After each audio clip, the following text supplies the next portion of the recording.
Hey, what's going on, everybody? It's me again, Golden Blue Dude. And hey, if you're a college football or a college basketball fan, you might as well go ahead and hit that like and subscribe button, because that's what I do. Videos every single day. Especially if you're a college football fan. I am here to get you through the off season. And if you haven't already gotten one, I'm giving out free Golden Blue Dude koozies. All you have to do is send me your address through the email, refssuk@gmail.com. It will be in the description of this video. Absolutely free. Don't even have to cover shipping costs. It's on me. Don't forget to donate through PayPal. Every single penny from now until March 11th is going towards getting Joey to the Slob Olympics. That way we can give you the best footage of the Slob Olympics. It's going to be great. Well. Jayden Daniels has decided he's going to LSU, Baton Rouge, and Brian Kelly. Does this make LSU a contender in the SEC West?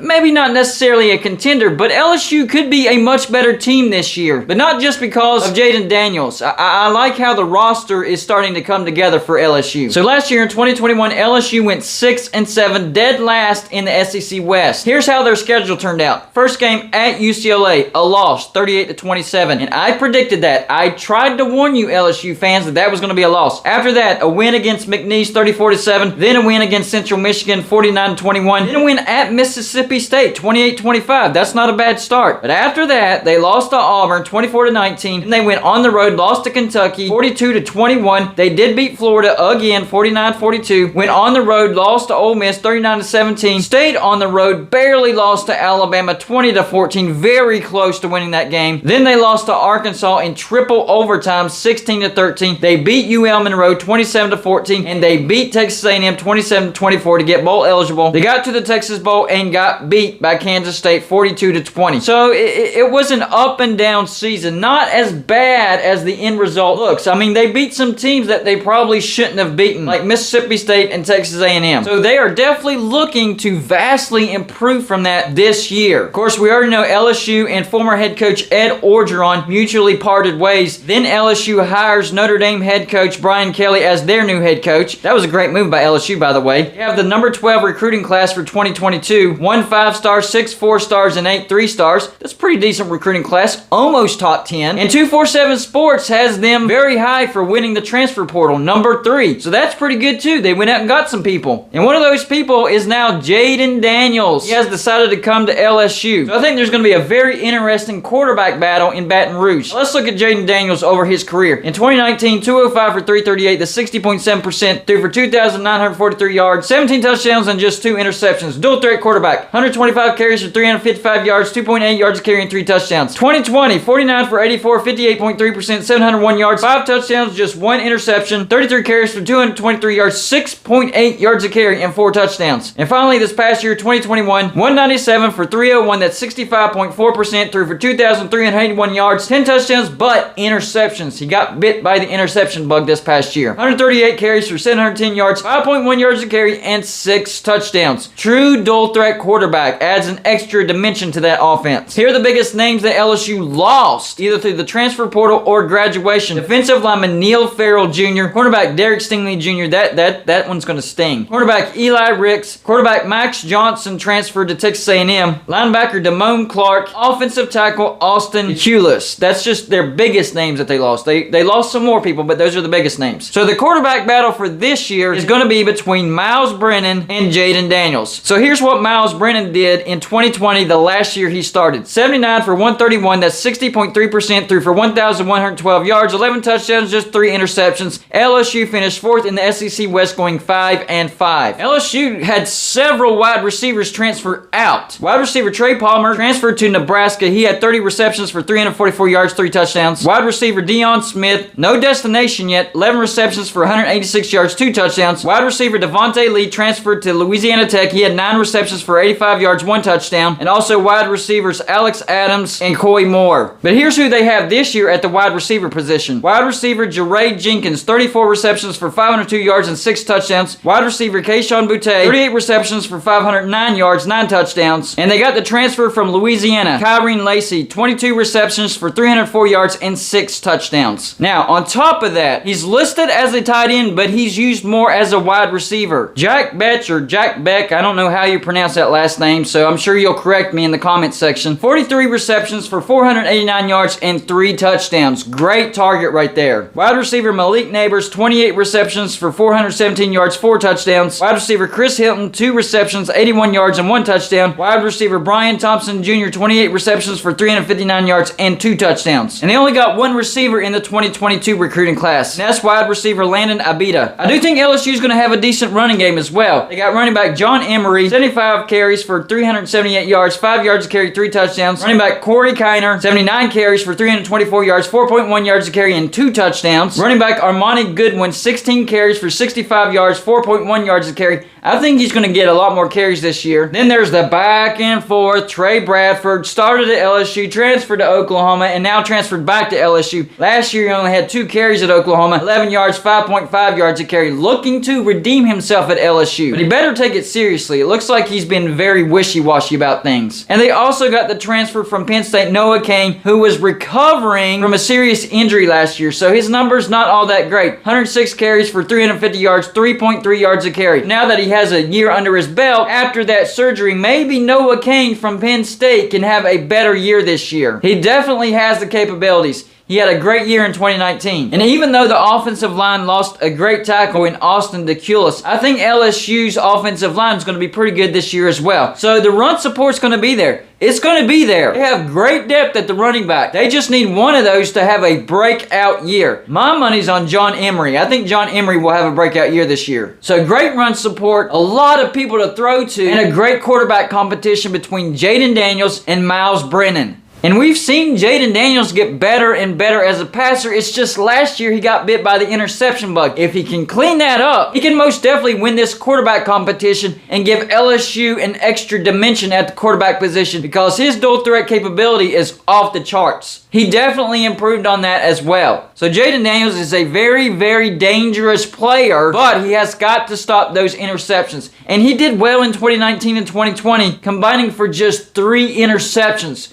3 interceptions in 2 years. That's pretty stinking good right there. So the capability is there. He just has to put 2021 behind him, figure out what went wrong, and fix it. So having said that, will LSU improve from how they were last year? The answer is yes. They will improve. I don't know how much, but LSU will improve. I think at minimum LSU could go 8-4, possibly have a 10-win season. Compete for the SEC West?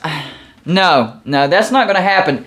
Alabama's going to have one of those great teams that we're going to be talking about for a very long time. I think Alabama goes undefeated, gets to the playoffs, and wins the national championship. So you're not going to win the SEC West this year. Let's get that straight, LSU. But I do think you will jump Auburn. I do think you will jump Mississippi State. I do think you will jump Arkansas. And I do think there's a possibility that you jump Texas A&M. It's when we get to Ole Miss and Alabama that I have second thoughts. Now, if you have a 10-win season, then yes, you can jump Ole Miss. So I think LSU's ceiling is going to be second place in the SEC West with a 10-win season. Having said that, let's look at their schedule for 2022. They start off the year with Florida State, but it's in New Orleans. That's basically a home game. That should definitely be a win. Then they get FCS Southern. That should be a win. They get Mississippi State at home, who they beat on the road last year, and I think they'll be better. That should be a win. Then they get New Mexico. That should be a win as well. So they should be 4-0 to start the year. After that, a tricky road trip to Auburn. Now, I do think LSU will be better at Auburn, but that is a very, very, very tough place to win. So I'm going to list that as a 50-50 football game. Then they get Tennessee at home. I think they beat Tennessee. I really do. Tennessee is not a very good road team. I think Tennessee's going to have a decent year. I just think they can't go on the road and beat LSU. Not going to happen. After that, LSU goes on the road to a rebuilding Florida. I think they'll win that. They've definitely had Florida's number, and Florida's in a bigger rebuild than what LSU is in. So that's going to be a win. Then they get Ole Miss at home. I'm going to list that as a 50-50 football game. Having home field advantage will help LSU possibly win that game. But man, Ole Miss is going to be really, really good in 2022. So that's a 50-50 for me. After that, a bye week. Then they get Alabama at home. Look, I know it's going to be at home. I know last year they almost beat Alabama, but Alabama is going to be super elite. Maybe LSU can make it interesting, but I'm not even listing it as a 50-50. Alabama will win that football game. After that, on the road to Arkansas could be tricky. It depends on if Arkansas is hot or not. I do think Arkansas does have talent, but they have a tough schedule, so we'll just see what Arkansas looks like going into that game. Very winnable game, though. After that, they get UAB at home. That's going to be a win, and then they finish off the season at Texas A&M, who they beat last year. And I think LSU will be better than Texas A&M, but once again, it's on the road. And this is why I have LSU right around 8-4 or 9-3. They have some tricky road games, and that home game against Alabama, you're not going to win that. So 8-4, 9-3, if they can pull off a big road win against like Auburn or Texas A&M, yeah, they're capable of a 10-win season, but I'm thinking more like 8-4, 9-3. That's definitely an improvement from this past year. I think Brian Kelly will definitely build off that. LSU will recruit at a high level, definitely a top 10 recruiting class under Brian Kelly. You will get there, possibly top 5, and Brian Kelly will have LSU competing for the playoffs and a national championship. You're just going to need a smidge of patience, maybe 2-3 years. You will get better and better under Brian Kelly. So let's see how that quarterback competition turns out between Jayden Daniels and Miles Brennan. My money's on Jayden Daniels. I'm just going to be honest with you. I know he struggled with interceptions last year, but personally, I think that's an anomaly because if you look at the 2 years behind that, 3 interceptions altogether. So he's more than capable of cleaning up those mistakes and having a great breakout year. Possibly a dark horse Heisman Trophy contender if he can win the job at LSU. Y'all let me know in the comment section what you think about this situation. How much better do you think LSU will be this year? And I'm sure there's some of you that thinks LSU won't be much better, so let me know in the comment section. And of course, I'll give you my opinion on your opinion. That's all I got for you for this show. Like and subscribe if you haven't already, and I'll see you on my next show.